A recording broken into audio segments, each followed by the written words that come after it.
अस्सलाम वालेकुम, ईशा सुलेमान हेयर। आज हम स्टार्ट करेंगे एक्सरसाइज नंबर 3.3 का क्वेश्चन नंबर 3। जो क्वेश्चन नंबर 3 है इसके अंदर हमने कैलकुलेट करना है डेरिवेटिव। क्वेश्चन नंबर 1 और 2 अगर आपने कर लिया है तो उसके अंदर भी हम लोग डेरिवेटिव अप्लाई कर रहे थे, लेकिन उसमें हमारे पास एक फंक्शन गिवन होता था। नाउ हमारे पास दो फंक्शन गिवन है, x is equal to something and y is equal to something. इस क्वेश्चन के ऊपर अगर आप स्टेटमेंट पढ़ें तो हमारे पास ये है कि हमें डेरिवेटिव निकालना है इन टर्म्स ऑफ पैरामीटर।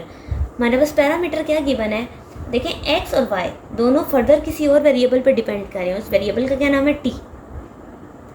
ठीक है, x भी t पे डिपेंड कर रहा है, y भी क्या कर रहा है, t पे डिपेंड कर रहा है। हम पहले इन दोनों के एक एक करके डेरिवेटिव लेते हैं और फिर चेक करते हैं हमने फाइंड आउट क्या करना है। हमारे पास एक्चुअल में जो फाइंड आउट करनी है वो ये वाली टर्म है। ठीक, सबसे पहले तो हम इन दोनों का नॉर्मल डेरिवेटिव लेते हैं और चेक करते हैं हम इससे इस टर्म पर कैसे पहुँचेंगे। इसमें हमारे पास एक रूल होता है, चेन रूल, उसको भी डिस्कस करेंगे। ठीक है, तो स्टार्ट करते हैं। यहाँ अगर x वाली इक्वेशन पे मैं डेरिवेटिव लेना चाहूँ तो विद रिस्पेक्ट टू व्हाट लूँगी, ये कौन सा t की फॉर्म में है ना, तो dx by D t d by D of 1 plus t square, ऐसा ही है।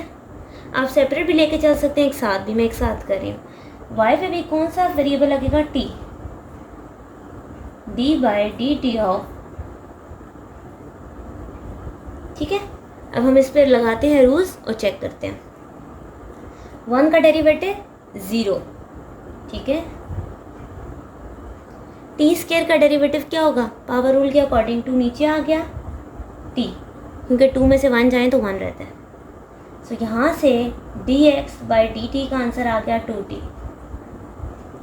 यहाँ पर देखते हैं कुछ आंसर आ रहा है कि नहीं। टी क्यूब का डेरिवेटिव क्या होता है, पावर रूल के अकॉर्डिंग, ये हमारा पावर रूल, मैंने सारे रूल साथ लिखे हुए हैं। 3 एज इट इज़, 3 की पावर में से एक नंबर माइनस। टी स्क्वायर पे जब डेरिवेटिव लगता है अगेन 2 नीचे आ गया और टी, कांस्टेंट का डेरिवेटिव 0। ये कांस्टेंट मैंने एज इट इज़ लिखा, ये पावर वाला 2 नीचे, 2 में से 1 जाए 1, लिख भी देते हैं ऐसे। अच्छा, 3t स्क्वायर 2 2 ज़ा 4t। सो ये मेरे पास आया d y by D t. अब जो दो इक्वेशंस गिवन थी उन दोनों से तो मैंने डेरिवेटिव ले लिया। पहले से आया d x by D t और दूसरे में आया d y by D T.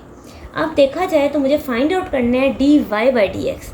इसके अंदर कहीं भी टी नहीं है, तो अब हम देखते हैं इन दोनों को ऐसे किस तरह लिखा जाए कि हमारे पास आंसर आ सकता है। फॉर एग्ज़ाम्पल यहाँ पर देखें, अगर मैं d y by D t को और d t by d x, इसका यानी कि रेसिप्रोकल, इन दोनों को मल्टीप्लाई करूं तो आंसर में क्या आएगा, ये टर्म अगर कैंसिल हो जाए पीछे क्या रहता है, क्या मेरे पास आंसर ही नहीं आ रहा जो मुझे ये चाहिए।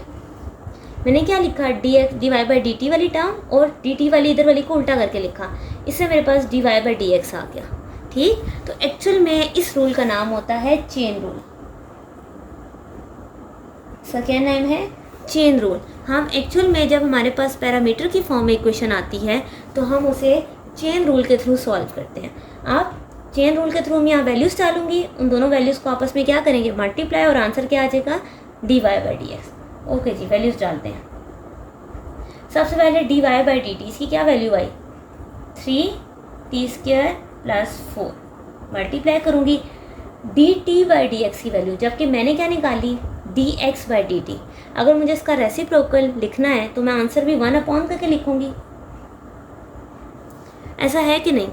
फिर से देखें, d y by D t तो आ गया, लेकिन d t by d x लिखना है, यानी कि इसको उल्टा करके लिखना है, तो 1 अपॉन 2t आ गया। ऊपर वाली टर्म में से कोई चीज़ कॉमन आ रही है हमारे पास, यस, t कॉमन आ रहा है। मैंने ऊपर से t कॉमन लिया, 3t plus 4 divided by 2t, so 3t plus 4 divided by 2. This is our required answer of parametric equation, question number 3 part A. Okay ji, part B हमारे पास x क्या given है, 3at स्क्वायर प्लस 2, y क्या given है 6t power 4 plus 9। Again parameter वाला question है, इसको किस रूल के थ्रू सॉल्व करेंगे, चेन रूल। ये मैंने चेन रूल लिख भी दिया है और हम इसको प्रॉपर पिछले क्वेश्चन की तरह सॉल्व भी करते हैं। सबसे पहले हम क्या करते हैं, इसका डेरिवेटिव लेते हैं, देन इसका डेरिवेटिव लेंगे, लेकिन किस रिस्पेक्ट से लेंगे, टी से, क्योंकि दोनों विद रिस्पेक्ट टू टी लिखे हुए हैं। D x by D t, इसका मतलब है d by D t apply करना है 3a² प्लस 2 पे। D y by D T है तो d by D t of 6t⁴ plus 9। नौ 1 बाय 1 आंसर बताते जाएं। यहाँ पर a भी एक कांस्टेंट नंबर की तरह डील होगा, ठीक है। तो 3a तो मैंने एज इट इज़ लिखा।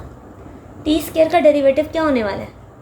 यस, रिकॉल करें, 2t। वेरी गुड, 2 नीचे आ गया, t की पावर में से एक नंबर कम हुआ, और 2 का डेरिवेटिव क्या होता है हमारे पास? 0। Okay, d y by D t लिखते हैं। 6t⁴ है, 6 तो एज इट इज़ आया। t⁴ का डेरिवेटिव क्या होगा? यस, कौन सा रूल यूज़ करेंगे? Power rule. Great. So 4 as it is, t की पावर में से एक नंबर माइनस, और 9 का डेरिवेटिव 9 ही होगा? नो, 0, क्योंकि कांस्टेंट का डेरिवेटिव हमेशा क्या होता है? 0। सो यहाँ से हमारे पास d x by D t का आंसर आया 3 2 6 और d y by D t का आंसर आया 6 4 24 t⁴।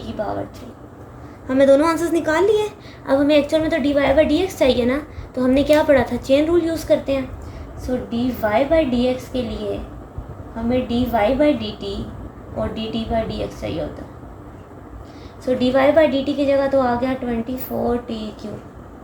So d t by d x की जगह क्या लिखेंगे? इसका रेसिप्रोकल, तो वो क्या होता है? 1/6 80। नाउ कैंसिलेशन हो रही है कि नहीं? यस, ये t की पावर से कैंसिल हो रहा है। 6 1 6 4 24। सो ऊपर क्या रह गया? 4t² बाई a, ये 4 है। तो हमारे पास जो पार्ट बी है उसका आंसर क्या आया? 4t² by a। Now part C की तरफ आते हैं। अगेन पैरामीटर की क्वेश्चन है। x है a into 1 minus t² upon 1 plus t², y क्या है? 2bt upon 1 plus t²। ठीक है, अब हम अगेन इसका क्या करेंगे? डेरिवेटिव्स लेंगे, ये भी विद रिस्पेक्ट टू t, ये भी विद रिस्पेक्ट टू t। अब जब डेरिवेटिव भी लेंगे तो एक चीज़ देखी जाए, दोनों फंक्शन आपस में क्या हो रहे हैं? डिवाइड। ये दोनों फंक्शन भी आपस में क्या हो रहे हैं? डिवाइड। तो कौन सा रूल लगेगा? प्रोडक्ट रूल या quotient rule? Yes, quotient rule. Great, यहाँ पे दोनों पे क्वोशंट रूल लगेगा। अब मैं 1 बाय 1 एक एक को सॉल्व करते हैं, ठीक है।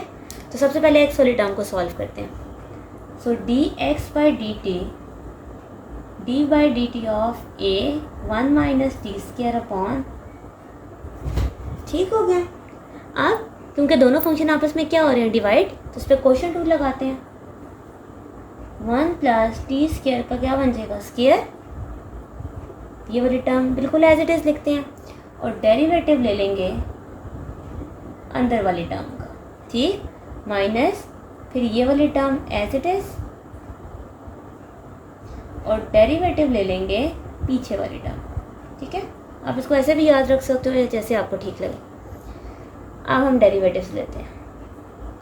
ए तो एक कांस्टेंट नंबर है, एज इट इज़ लिखा जाएगा। 1 का डेरिवेटिव क्या होता है हमारे पास? 0। t² का derivative with respect to power rule, 2 नीचे आ गया, t की पावर में से एक नंबर माइनस,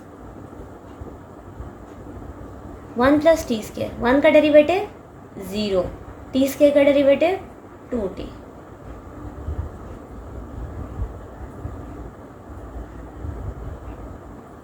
नाउ हमारे पास क्या आएगा? Minus 2at। यहाँ पर आया माइनस a 1 माइनस t², यहाँ पर सिर्फ और सिर्फ 2t रह गया। अब कोई चीज़ जो कॉमन नज़र आ रही है बोथ साइड पर, या तो हम कॉमन ले लें ये 2at वाली टर्म, नहीं तो हम इसको फर्दर वैसे भी मल्टीप्लाई कर सकते हैं। मल्टीप्लाई कर लेते हैं और देखते हैं कि हमारे पास कैसा आंसर आ रहा है।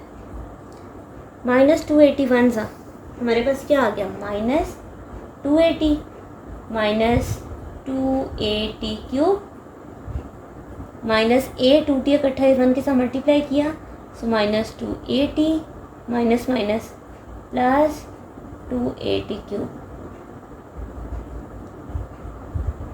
ठीक है, मैंने इस 2ta यानी कि 280 को एक साथ इन दोनों से मल्टीप्लाई किया। कुछ कैंसिल होता हुआ नज़र आ रहा है? यस। तो पीछे क्या रह गया? Minus 480 upon 1 plus t square का स्क्वायर। सो ये हमारे पास dx बाई डी टी का आंसर आया। किसका? dx बाई डी टी का। अब अगेन इसको मैं रेस करती हूँ, फिर मैं y का डेरिवेटिव लेती हूँ, फिर दोनों आंसर्स को चेन रूल के थ्रू सॉल्व करेंगे। ठीक हो गया। अब करते हैं विद रिस्पेक्ट टू y का with respect to t। So d by D t of 2bt 1 plus t square. Again दो फंक्शन आपस में क्या हो रहे हैं? डिवाइड। तो कौन सा रूल लगेगा? Quotient rule. So 1 plus t square का होल स्क्वायर, ये term as it is, derivative आएगा 2bt का, फिर 2bt as it is, derivative आएगा 1 प्लस टी स्क्वायर का। सबसे पहले 1 प्लस टी स्क्वायर तो एज इट इज आ गया। 2bt का डेरिवेटिव क्या होगा? t के साथ जो भी नंबर होते हैं एग्जैक्ट उसी का डेरिवेटिव आता है। b एक कांस्टेंट के तौर पे डील हो रहा है, तो यहाँ पर सिर्फ और सिर्फ 2b आ गया, माइनस 2bt आया। 1 का डेरिवेटिव 0, टी स्क्वायर का डेरिवेटिव 2t। नाउ इनको आपस से मल्टीप्लाई कर देते हैं। 2b square minus 2bt square, ये 2bt 2 से मल्टीप्लाई होगा, ठीक है, बल्कि 2 2 4 होता है। सो 4 divided by 1 plus t square का होल स्क्वायर। नाउ ये दोनों टर्म सॉल्व हो सकती हैं, 2b और माइनस 2b टी स्क्वायर। आप यहाँ से 2 कॉमन भी ले सकते हो, b भी वैसे कॉमन लिया जा सकता है, वो हम कैंसिलेशन में चेक करेंगे। अगर कैंसिल हो रहा हुआ तो कॉमन ले लेंगे, नहीं तो इसको as it is answer consider करेंगे। So for dy by D t का भी आंसर आ गया। अब हमें dy बाई डी एक्स चाहिए, उसके लिए चेन रूल लगता है। अब हमने दोनों आंसर्स निकाल लिए हुए हैं, 1 बाई 1 उसके अंदर पुट करते हैं। ओके, तो हमारे पास dx बाई डी टी का आंसर ये आया था और dy बाई डी टी का आंसर क्या आया था। नाउ हमारा चेन रूल कहता है dy बाई डी एक्स के dy by D T into D t by d x. Now dy by D t की वैल्यू एज इट इज़ आ जाएगी, लेकिन d t by d x की value निकालने के लिए हमें इन दोनों का क्या लेना पड़ेगा?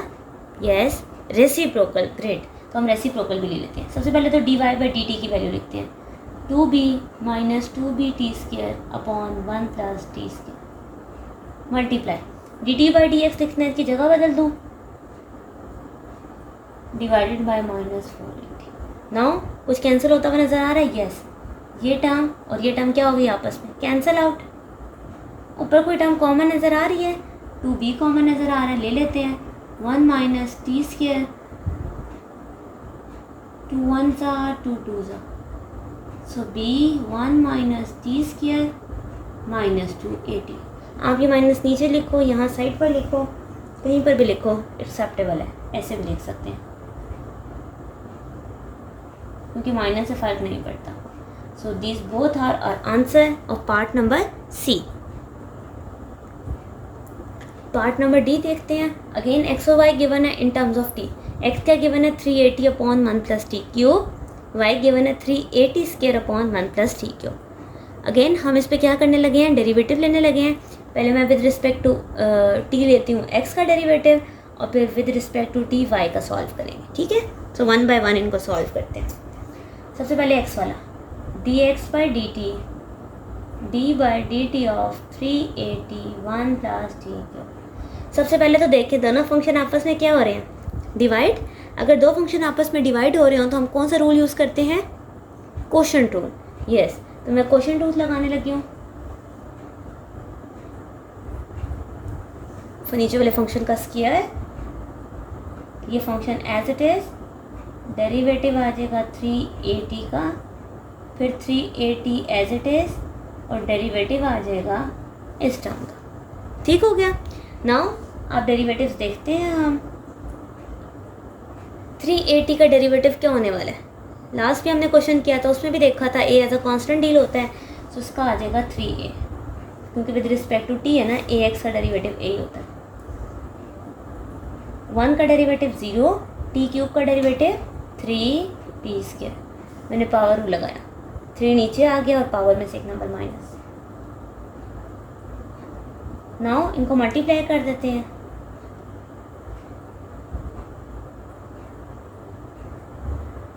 3 3 9, 0 से मल्टीप्लाई इसलिए नहीं किया क्योंकि 0 से मल्टीप्लाई होकर आंसर नहीं क्या आना था 0। ये दोनों टर्म सॉल्व हो सकती हैं। 3 है -6 अगेन इसमें 3 एक कॉमन आ रहा है, लेकिन अभी हम कॉमन नहीं लेंगे, हम देखेंगे अगर हमें कैंसिलेशन में चाहिए होगा तो कॉमन लेंगे। सो फार dx/dt का आंसर ये आ चुका है। अब सेम हम dy के लिए भी निकालेंगे और फिर अपने चेन रूल में इस वैल्यू को पुट कर देंगे। ओके जी, अब y का लेते हैं dy/dt is d/dt of 3at² 1 + t। दो फंक्शन अगर आपस में डिवाइड हो रहे हैं तो अगेन क्वोशिएंट रूल लगेगा। इस टर्म का स्क्वायर, ये term as it is, derivative of 3at² as it is और डेरिवेटिव ऑफ 1 + t। ठीक है, ऐसे बोले लो, ठीक है। नाउ 3at² का डेरिवेटिव क्या होगा? सबसे पहले 3 है तो कांस्टेंट हम एज इट इज लिखते हैं। t² का डेरिवेटिव क्या होता है? 2 नीचे आ जाता है और t की पावर में से एक नंबर माइनस।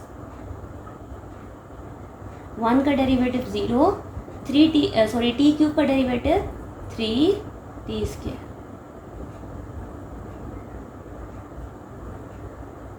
नाउ इनको मल्टीप्लाई कर देते हैं। 3 2 680। चलो एक स्टेप पे लिख लेते हैं।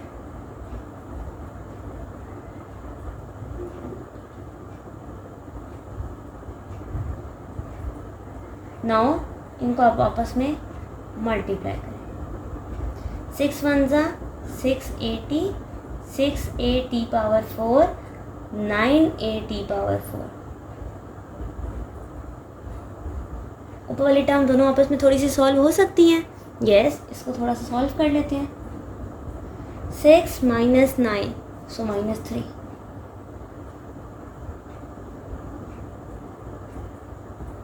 अगेन टी टर्म्स कॉमन आ रही हैं, अभी कॉमन नहीं लेंगे हम, चेन रूल के अंदर लिख के तो फिर कुछ कॉमन हुआ तो चेक कर लेंगे।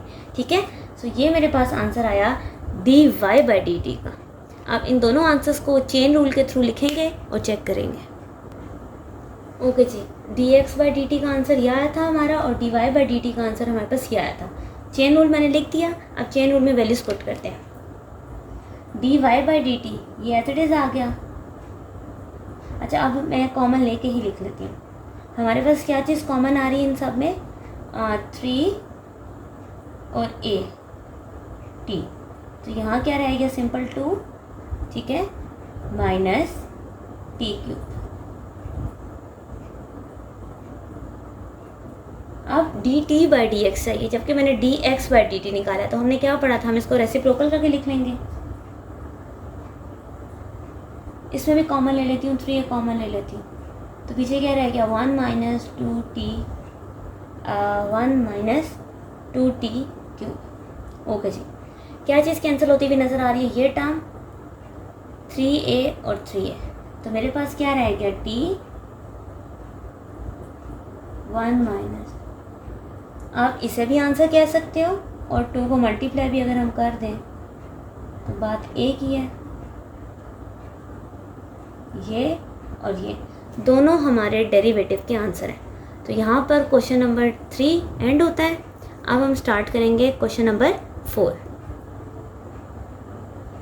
क्वेश्चन नंबर 4 अगर देखा जाए तो एक स्टेटमेंट बेस्ड क्वेश्चन है।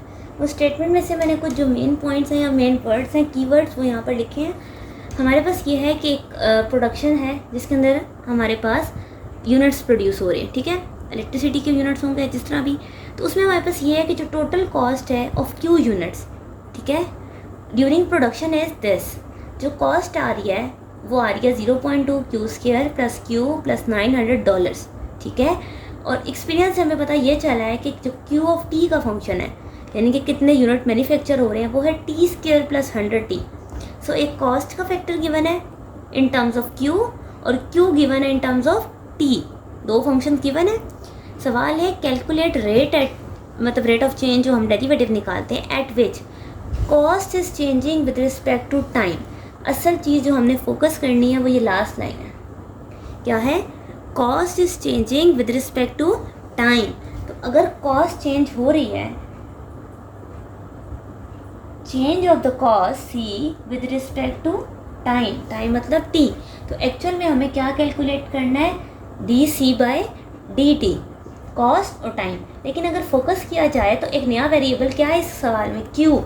यहाँ पर तो क्यू का जिक्र ही नहीं है। इसका मतलब ये हुआ कि हमें क्या लगाना पड़ेगा, चेन रूल।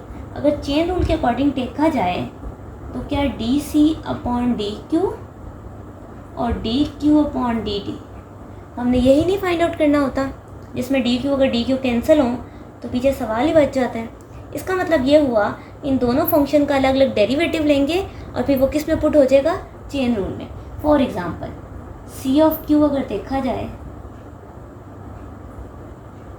ये लिखा हुआ है ना, तो अगर मैं सी का डेरिवेटिव लूँ तो विद रिस्पेक्ट टू क्या लूँगी, ये सारा फंक्शन क्या है, क्यू में ना, तो D C by D Q. तो अगर मैं इस पर डेरिवेटिव लिख भी देती हूँ, ओके 0.2 तो एक नंबर है, क्यू स्क्वायर का डेरिवेटिव क्या होता है, 2 नीचे आ जाता है और साथ क्यू, क्यू की पावर में से एक नंबर माइनस हो गया, प्लस क्यू का डेरिवेटिव 1 और 900 का 0। तो यहाँ से क्या हुआ 0.2, तो 2 से मल्टीप्लाई हुआ तो हमारे पास क्या आ गया 0.4Q प्लस 1। ये मैंने निकाला है D C by D Q, ठीक हो गया।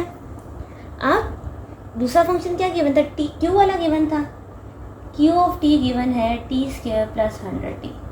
अब जब मैं क्यू का डेरिवेटिव लूँगी तो किसके रिस्पेक्ट से लूँगी, ये सारा फंक्शन किसके रिस्पेक्ट में, T, so D by D t of T square plus 100t। अब मुझे ये बताएं टी स्क्वायर का डेरिवेटिव क्या होने वाला है, 2 एज इट इज़, मतलब 2 नीचे आ गया, टी की पावर में से एक नंबर माइनस, 100t का डेरिवेटिव 100 होता है। सो मैंने क्या कैलकुलेट कर लिया, d q by D t. अब मैंने d C by D q और d q by D t दोनों फाइंड आउट कर लिए। ये दोनों कहाँ पुट होने वाले हैं, ये मेन इक्वेशन है, ठीक। हम इसको मेन इक्वेशन में पुट करते हैं और फिर चेक करते हैं कि हमारे पास रिक्वायर्ड आंसर क्या है। ओके जी, डी सी, ओके जी, हमारे पास d C by D q का आंसर ये आया था और d q by D t का आंसर। अब मेन इक्वेशन में पुट करते हैं क्योंकि हमें d C by D t चाहिए। तो सबसे पहले d C by D q वो आ गया 0.4Q plus 1 multiply d q by D t. तो इस बार एग्जैक्ट हमने D q by D T he calculate किया है, तो हमें रेसिप्रोकल लेने की ज़रूरत नहीं है। सो इस साइड पर हमारे पास मल्टीप्लाई हो गया 2t प्लस 100। अब एक चीज़ देखी जाए तो क्या हमारे पास q की कोई वैल्यू है जो हम पुट कर सकते हैं, यस। क्वेश्चन में q की वैल्यू क्या गिवन थी, टी स्क्वायर प्लस 100t। तो सबसे पहले तो मैं वैल्यू पुट कर देती हूँ, इंटू 2t प्लस 100। अच्छा, हमने जब वैल्यू लिख दी d C by D q by D t. अब यहाँ पर देखा जाए तो क्यू की क्या हमारे पास कोई वैल्यू गिवन है, यस। क्वेश्चन में क्यू की वैल्यू गिवन है टी स्क्वायर प्लस 100t।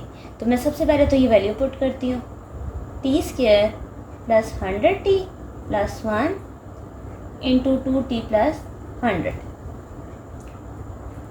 अच्छा, अब जब मैंने इसको मल्टीप्लाई किया तो 0.4 टी स्क्वायर 0.4 इंटू 100 कितना होता है 40 प्लस 1 और इस साइड पर आ गया 2t प्लस 100।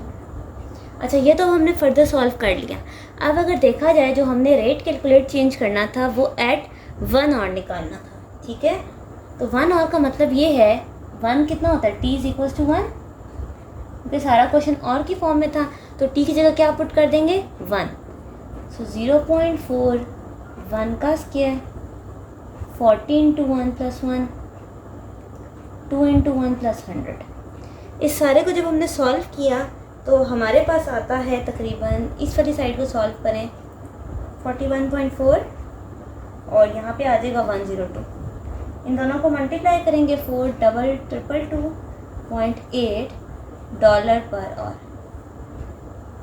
ये डॉलर पर आवर कैसे लिखा, D C by D T है ना, ऊपर कॉस्ट आ रही है, कॉस्ट किस में गिवन थी, डॉलर्स में, पर और तो टाइम था, टाइम आवर्स में गिवन है तो पर आवर आ गया। सो ये था हमारा क्वेश्चन नंबर 4 एक्सरसाइज नंबर 3.3।